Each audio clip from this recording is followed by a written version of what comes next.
முதலமைச்சர் விஜய் மேலையும் அமைச்சர் ஆதவ் அர்ஜுனா மேலையும் இப்போ அவங்களுக்கு எதிராக உச்சநீதிமன்றத்துல ஒரு பரபரப்பான வழக்கு குற்றச்சாட்டப்பட்டிருக்கு. அந்த வழக்கு என்ன?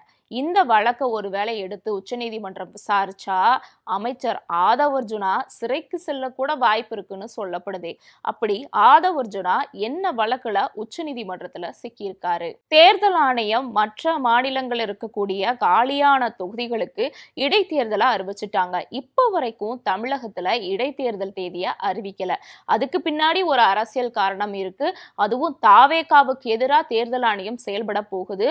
குறிப்பா தாவேகா செய்யக்கூடிய பணப்பரிமாற்றம், அதாவது எம்எல்ஏக்களை தன்னோட கட்சியில இணைக்கிறதுக்கு உண்டான பணப்பரிமாற்றம், அரசியல் சதியில ஈடுபடுறதா தாவேகா அரசு மேல பலரும் குற்றச்சாட்டு வந்துட்டு இருக்கறனால அந்த தாவேகா அரசு மேல தேர்தல் ஆணையம் நடவடிக்கை எடுக்கிறனாலதான் இடைத்தேர்தலுக்கான தேதியை தள்ளி போடுறாங்கன்னு கூட சொல்லப்படுது. அது உண்மைதானா? திமுக, அதிமுக, பாஜகன்னு தமிழகத்தில் இருக்கக்கூடிய முக்கியமான 3 கட்சிகளும் ஆளுநரை சந்திச்சு தாவேகா பகிரங்கமான குதிரை பேரம் பண்ணுது, இவங்க மேல நடவடிக்கை எடுக்கணும்னு குற்றச்சாட்டு வச்சிருக்காங்க. இந்த குற்றச்சாட்டை ஆளுநர் அர்லேகர் ஆதாரப்பூர்வமா நிரூபிச்சு குடியரசுத் தலைவருக்கும் தேர்தல் ஆணையத்துக்கும் ஒரு கடிதம் எழுதுனா இந்த தாவேகா அரசு கவிழ்றதுக்கு கூட வாய்ப்பு இருக்குன்னு சொல்லப்படுது. இதுக்கு பின்னாடி இருக்கக்கூடிய அரசியல் காரணம் என்ன? இந்த கேள்விகளுக்கான விடைய இந்த வீடியோல பார்த்துடலாம். Welcome to the news flex report. நான் செல்வி.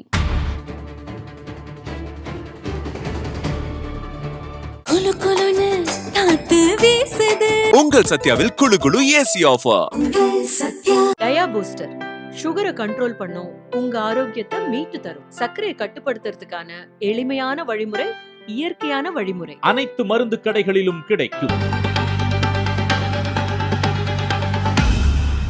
சரியா 2025 செப்டம்பர் 17ஆம் தேதி கரூருக்கு முதலமைச்சரா இருக்கக்கூடிய விஜய் தேர்தல் பிரச்சாரத்துக்கு போயிருந்தாரு. போன இடத்துல அந்த தேர்தல் பிரச்சார கூட்ட நெரிசல்ல சிக்கி 41 பேர் பரிதாபமா உயிரிழந்தாங்க. இந்த பிரச்சனையின் காரணமா சிபிஐக்கு உச்சநீதிமன்றம் உத்தரவு பிறப்பிச்சிருந்தாங்க.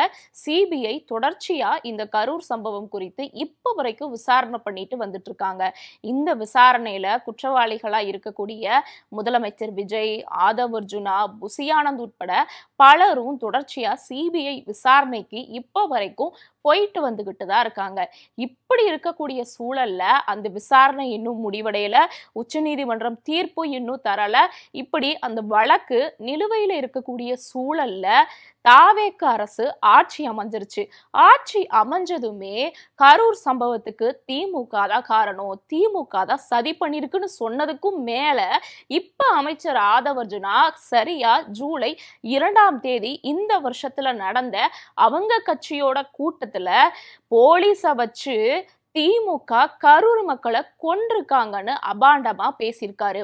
எங்களுக்கு கரூர்ல ஒரு கணக்கு வழக்கு இருக்கு, கரூர் மக்களோட பாவத்தால தான் கொளத்தூர்ல மு.க. ஸ்டாலின் தோற்கடிக்கப்பட்டாரு அப்படின்னு அவதூறு கருத்துக்களை இந்த வழக்கு விசாரணையில இருக்கும் போதே, சிபிஐ விசாரணையில இருக்கும் போதே அமைச்சர் ஆதவ் அர்ஜுனா பொது வெளியில மேடையில ஏறி பேசியிருக்காரு. இது மிகப்பெரிய சர்ச்சையாச்சு. இப்போ அமைச்சர் ஆதவ் அர்ஜுனா பேசின அவதூறு பேச்சுக்கு எதிரா டெல்லியில் இருக்கக்கூடிய உச்ச நீதிமன்றத்துக்கு திமுக மனு ஒண்ணு போட்டிருக்காங்க. அந்த மனுல என்ன தெரிவிக்கப்பட்டிருக்குன்னா, அமைச்சர் ஆதவ் அர்ஜுனா இந்த சிபிஐ விசாரணையில இருக்கும் போதே இத பத்தி கருத்து தெரிவிக்கிறாரு. இது ரொம்ப தப்பான விஷயம், அவதூறா வேற பேசுறாரு. திமுக தப்பு பண்ணுச்சா, தாவேகா தப்பு பண்ணுச்சான்னு சிபிஐ விசாரணை பண்ணிட்டு இருக்கும் போது திமுக தான் காரணம்னு பொதுவெளியில இவர் பகிரங்கமா பேசுறாரு. இவர் மேல நடவடிக்கை எடுக்கணும். அது மட்டும் இல்லாம வரக்கூடிய ஜூலை 10ஆம் தேதி முதலமைச்சரா இருக்கக்கூடிய விஜய் கரூர்ல பாதிக்கப்பட்ட மக்களோட குடும்பத்துக்கு போய் அரசு வேலை வழங்குறதாவும் சொல்லியிருக்காரு. பாதிக்கப்பட்ட மக்கள் தன்னோட தாவேகா அரசுக்கு ஆதரவா பேசணும், ஃபேவர் பார்க்கணும்னு சொல்லிட்டு இன்டைரக்டா நேர்மை இல்லாம அவங்களுக்கு போய் அரசு வேலை வழங்குறன்னு சொல்லியிருக்காரு. இது சட்டப்படி குற்றமான ஒண்ணு.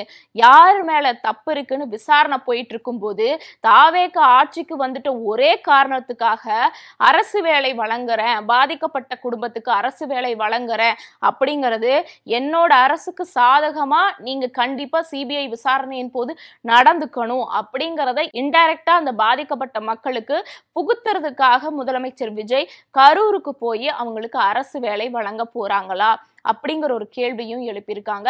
அரசு வேலை வழங்குறது பிரச்சனை இல்லை, ஆனா சிபிஐ விசாரணை இருக்கும்போது இந்த மாதிரி முறையில செயல்பட்டா இது தாவேக அரசுக்கு ஆதரவாதான் போய் முடியும். அதனால கண்டிப்பா இந்த அரசு பணி வழங்கக்கூடிய விஷயத்த விஜய் அவர்கள் நிறுத்திக்கணும் அப்படிங்கிற மாதிரியும் சொல்லியிருக்காங்க. அது மட்டும் இல்லாம அமைச்சர் ஆதவ் அர்ஜுனா மேடையில ஏறி திமுகவை குற்றச்சாட்டு வைக்கும்போது உண்மையாமே இந்த வழக்குல இந்த பாதிக்கப்பட்ட குடும்பத்தினர் தாவேக அரசு தான் இந்த தப்பு பண்ணிருக்கு, அதாவது விஜய் அவர்கள் தலைமையிலான அந்த தாவேக தான் தப்பு பண்ணிருக்கு அப்படிங்கிறத சொல்ல முன் வரும்போது அமைச்சர் ஆதவ் அர்ஜுனா பொதுவெளியில திமுக மேல பழி போடுறப்போ அமைச்சர் ஆதவ் அர்ஜுனாவே இப்படி சொல்லிட்டாரு, அவருக்கு எதிராக தாவேக தான் அந்த தப்பு பண்ணுச்சுன்னு விக்டிமா இருக்கக்கூடியவங்க வாயை திறந்து பேசுறதுக்கு பயப்படுவாங்க.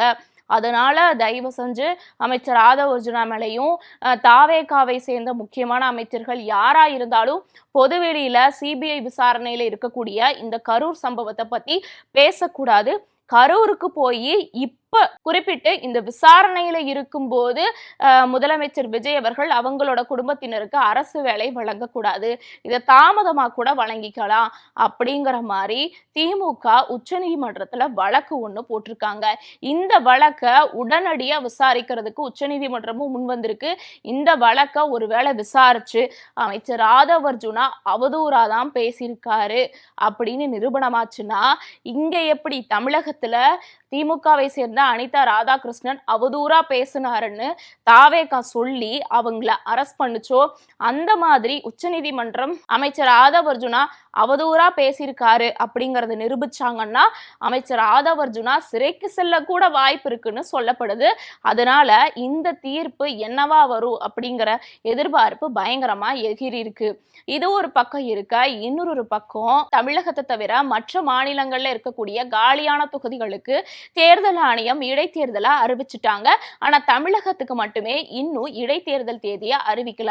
அதுக்கு பின்னாடி காரணமா என்ன சொல்லப்படுதுன்னா, தமிழகத்துல தாவேகா அரசியல் சதி செய்யறதாவும் கடந்த காலத்துல ஆட்சியில இருந்த அதிமுக மாதிரியான கட்சிகள்ல இருக்கக்கூடிய எம்எல்ஏக்களை தன்னோட கட்சியில இணைச்சுக்கிறதுக்கு பணப்பரிமாற்றத்தை செஞ்சிருக்காங்க அப்படிங்கிற சர்ச்சைகள் உலாவறனாலையும் அதை தீர விசாரிச்சு அப்புறம் நம்ம இடைத்தேர்தலுக்கான தேதியா அறிவிச்சுக்கலாம் அப்படிங்கிற ஒரு முடிவுல தேர்தல் ஆணையம் இருக்கிறதாவும் சொல்லப்படுது.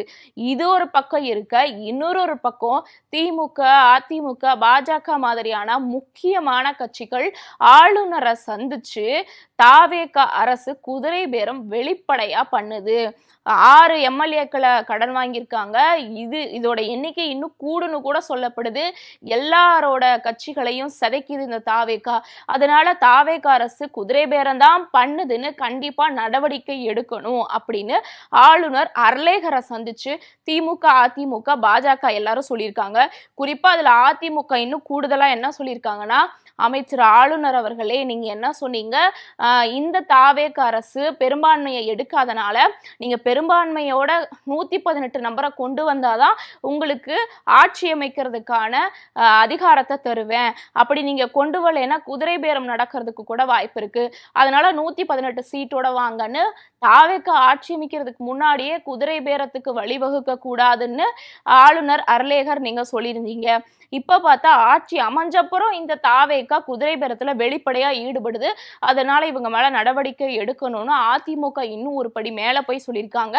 சோ இதனால ஒருவேளை இந்த திமுக, அதிமுக, பாஜக சொல்லியிருக்கக்கூடிய குற்றச்சாட்டை எடுத்து ஆளுநர் அர்லேகர் விசாரிச்சாரு, அது உண்மையா இருக்கிற பட்சத்துக்கு ஆளுநர் அர்லேகர் குடியரசுத் தலைவருக்கும் இந்திய தேர்தல் ஆணையத்துக்கும் ஒரு கடிதம் எழுதினாங்கன்னா இந்த தாவேக அரசு கவிழ கூட வாய்ப்பு இருக்குன்னு சொல்லப்படுது.